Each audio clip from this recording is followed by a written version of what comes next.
reform has been a perpetual task since 1945, when the ink hadn't even dried on the charter. And efforts seemingly never cease to make it more inclusive, transparent, accountable, and the list goes on. And most importantly, to pull together its excessively numerous and atomized moving parts. I say the results have been very modest to date. However, it seems to me that the decibel levels of this criticism are rising. This is not just in Washington. Powerful and less powerful countries and their publics appear also skeptical about intergovernmental organizations. They are likely to take a more cost-benefit and transactional approach to multilateralism. Many sympathetic governments, and I see Nina Connolly back there, and I and a colleague did an evaluation of Swedish support for UN funds and programs. They too are distancing themselves in ways they used to just sort of pay up, ask very few questions. So that the multilateral narrative has much less visceral appeal in 1945 or a few years ago.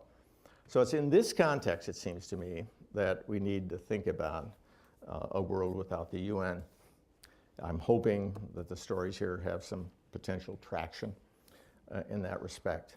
So, if one goes back and looks at the archival record and looks at the correspondence by Kennedy and Khrushchev during the Cuban Missile Crisis, it was recognized that Outante's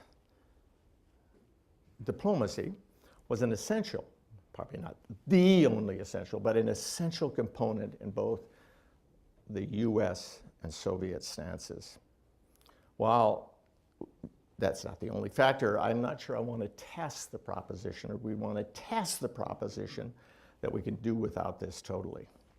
Or if you really want to talk about cost-benefit analysis, and you look at smallpox elimination, which cost $300 million, of which the WHO component was only 100 million, of which the US share was only 35 million.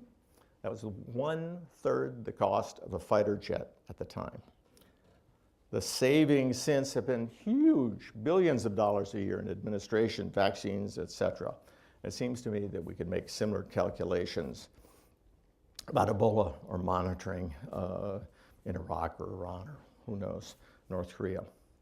So it's important, I think, to take on board this argument and emphasize the value for money that certain parts of the system represent.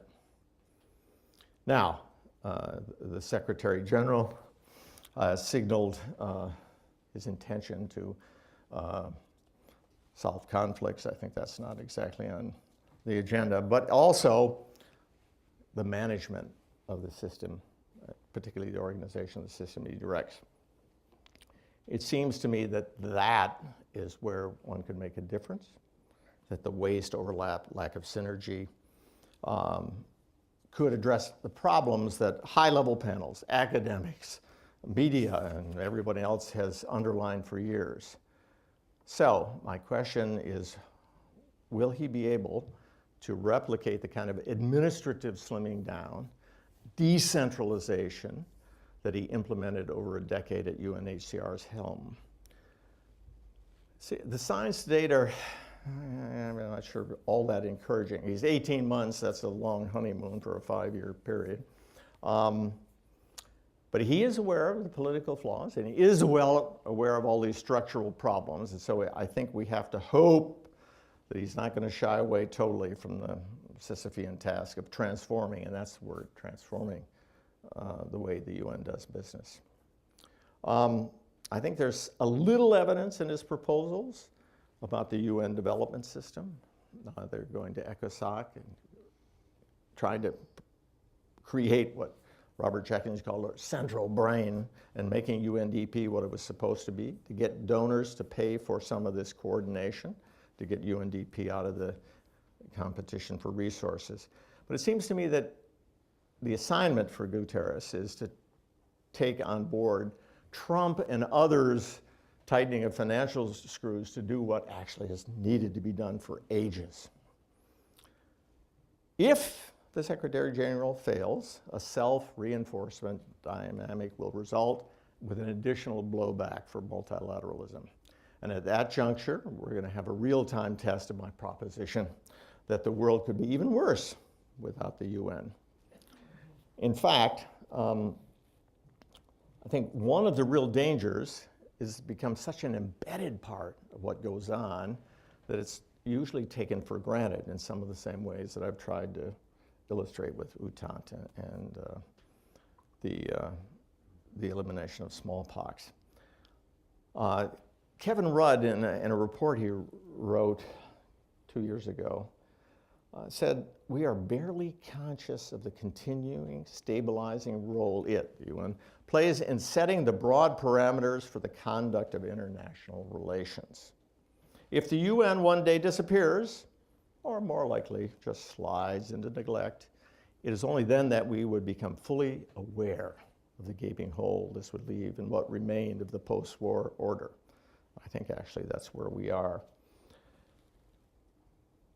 Trump ended his statement by saying last September,